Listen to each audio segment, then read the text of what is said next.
삼성의 준법 경영을 위한 새로운 외부 감시 기구인 준법감시위원회가 이달 말에 출범합니다. 다음 주 이재용 부회장이 국정농단 관련 파기환송심 재판을 받는 상황에서 유리한 양형을 받기 위한 이벤트성 시도는 아닌지 의심하는 시선도 물론 있습니다만은 한편으로는 진정으로 삼성이 달라지는 계기가 될 수 있을지 기대감도 함께 나오고 있습니다. 관련해서 조은하 기자와 함께 이야기 나눠보도록 하겠습니다. 우선 준법감시위원회가 어떤 역할을 하게 되는 건지 이것부터 한번 정리해 볼까요?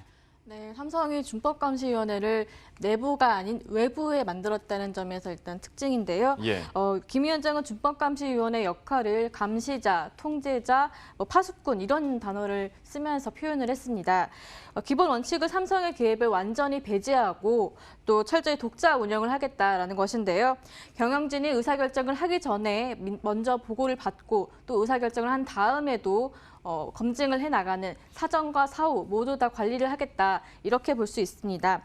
만약 권고사항을 지키지 않는다라고 하면은 홈페이지에 관련 내용을 게시를 해서 외부에 알리고 또 급기야는 형사 고발이 필요할 때는 검찰에 직접 고발까지 하겠다 이런 의사를 밝혔었습니다. 예. 또 감시 분야 역시 성역을 두지 않겠다라고 했는데요. 대외 후원금이라든가 계열사 부당거래 지원, 협력업체에 대한 갑질, 일감 몰아주기 이런 문제들뿐만이 아니라 삼성이 그동안 다루지 못했었던 노조 문제라든가 경영권 승계 문제 이런 문제까지 역시 들여다보겠다는 계획을 밝혔고요. 또 노조 문제 이런 다 한꺼번에 모든 걸 다루겠다 이렇게 이야기를 했습니다. 그런데 이제 실제로 감시자 역할을 성역 없이 하려면 위원회가 어떻게 구성되는지도 좀 봐야 될 것 같은데 김재영 위원장을 포함해서 총 7명으로 알고 있습니다. 어떻게 구성이 됐습니까? 네, 지금 말씀하신 것처럼 총 7명인데 그중에 6명을 구성을 살펴보면은 법조와 시민단체, 학계 등으로 구성이 되어 있습니다. 여기에 삼성 내부에서 이인용 삼성전자 사회공헌 업무 총괄 고문이 참여를 하게 되고요. 위원회 구성은 삼성의 관여 없이 김 위원장이 전권을 일임받아서 독자적으로 판단을 해서 권유를 했다 이렇게 밝혔었는데요. 이 회사 측의 인사인 이인용 고문 역시도 김 위원장이 직접 지정을 했습니다. 김 위원장 같은 경우에는 전에 삼성전자 백혈병 문제 조정위원장으로 활동을 했을 때 이인용 고문과 실랑이를 벌였던 그런 인연이 있는데 그런 실랑이에도 불구하고 이제 신뢰가 쌓였던 것으로 보입니다. 예. 자, 이렇게 위원회 구성에 대해서는 살펴봤는데 이번 위원회가 정말 실효성을 거둘 수 있을지도 한번 살펴보긴 해야 될 것 같습니다. 준법 경영과 관련해서 제도적인 장치는 이전에도 있긴 했었는데 그렇다면 이번에 새롭게 출범하는 준법감시위원회와 예전 제도와 어떻게 달라지는 겁니까? 지금 현재 삼성 내부에 그 계열사별로 준법인 지원 제도가 있습니다. 예. 이거는 이제 의사결정이라든가 업무 진행 관련된 경영 결정 사항들을 봤을 때 위법 사항을 예방하기 위한 그런 제도라고 볼 수 있는데요. 하지만 이제 제도를 작동을 하지 않았었던 문제가 있었고 이번에 이렇게 외부에 설치하게 된 겁니다. 새로 출범하는 준법감시위원회에 힘을 실어주기 위해서 이재용 삼성전자 부회장이 직접 나서서 자율성과 독립성을 보장했다고 하는데요. 관련된 내용 직접 들어보시겠습니다.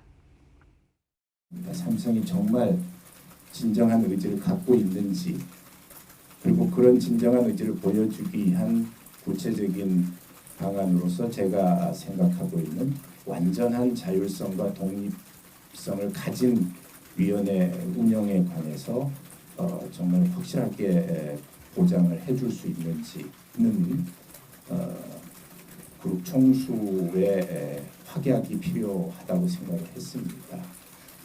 그래서 제가 직접 만나서 직접 약속과 다짐을 받았다. 네, 앞서 설명드렸던 것처럼 이제 위원회 구성부터 김 위원장이 정권을 일임받아서 이제 구성을 했는데요.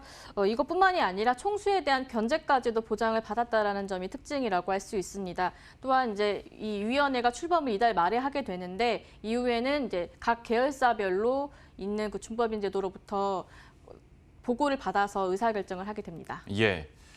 자, 이제 관건은 삼성이 그래서 진짜 달라질 수 있을 것이냐인데 이런 움직임에 대해서 지금 반응들은 어떻게 나오고 있습니까? 일단 기대 반 우려 반이다 이렇게 볼 수가 있겠는데요. 예. 일단 삼성이 변화를 시도했다라는 측면에서는 긍정적이다라고 볼 수 있습니다. 내부의 법 위반 사항 신고를 외부 기구가 받는다는 것 자체가 이례적인 일이기 때문에 의미를 둘 수 있는데요. 또 준법감시위원회는 단순히 준법 그런 경영 강화를 위한 수단이 아니라 단기적으로는 삼성그룹이 새로운 비전을 가지고 어떻게 전략을 펼쳐나갈 것인가 이런 측면에서도 이끌림 형식으로도 볼 수 있습니다. 아직 구체적인 운영 규칙 그런 내용들이 나오지는 않았지만은 좀 더 지켜봐야 될 상황인데 준법감시위원회가 제 역할을 할 수 있게 된다면은 이제 삼성을 넘어서 우리 기업 전반으로 퍼져나갈 수 있지 않을까 기대가 되는 부분이고요. 다만 이제 현재까지 공개된 내용을 봤을 때 몇 가지 한계 사항들이 지적이 되고 있는데요. 그 중에 하나가 위원회 구성을 좀 들 수가 있습니다. 먼저 김재영 전문가가 노동법 전문가로 알려지면서 진보 성향의 그런 인사로 알려져 있는데 최근에 노사 법적 공방이 있을 때 기업인의 대리인의 역할을 했다.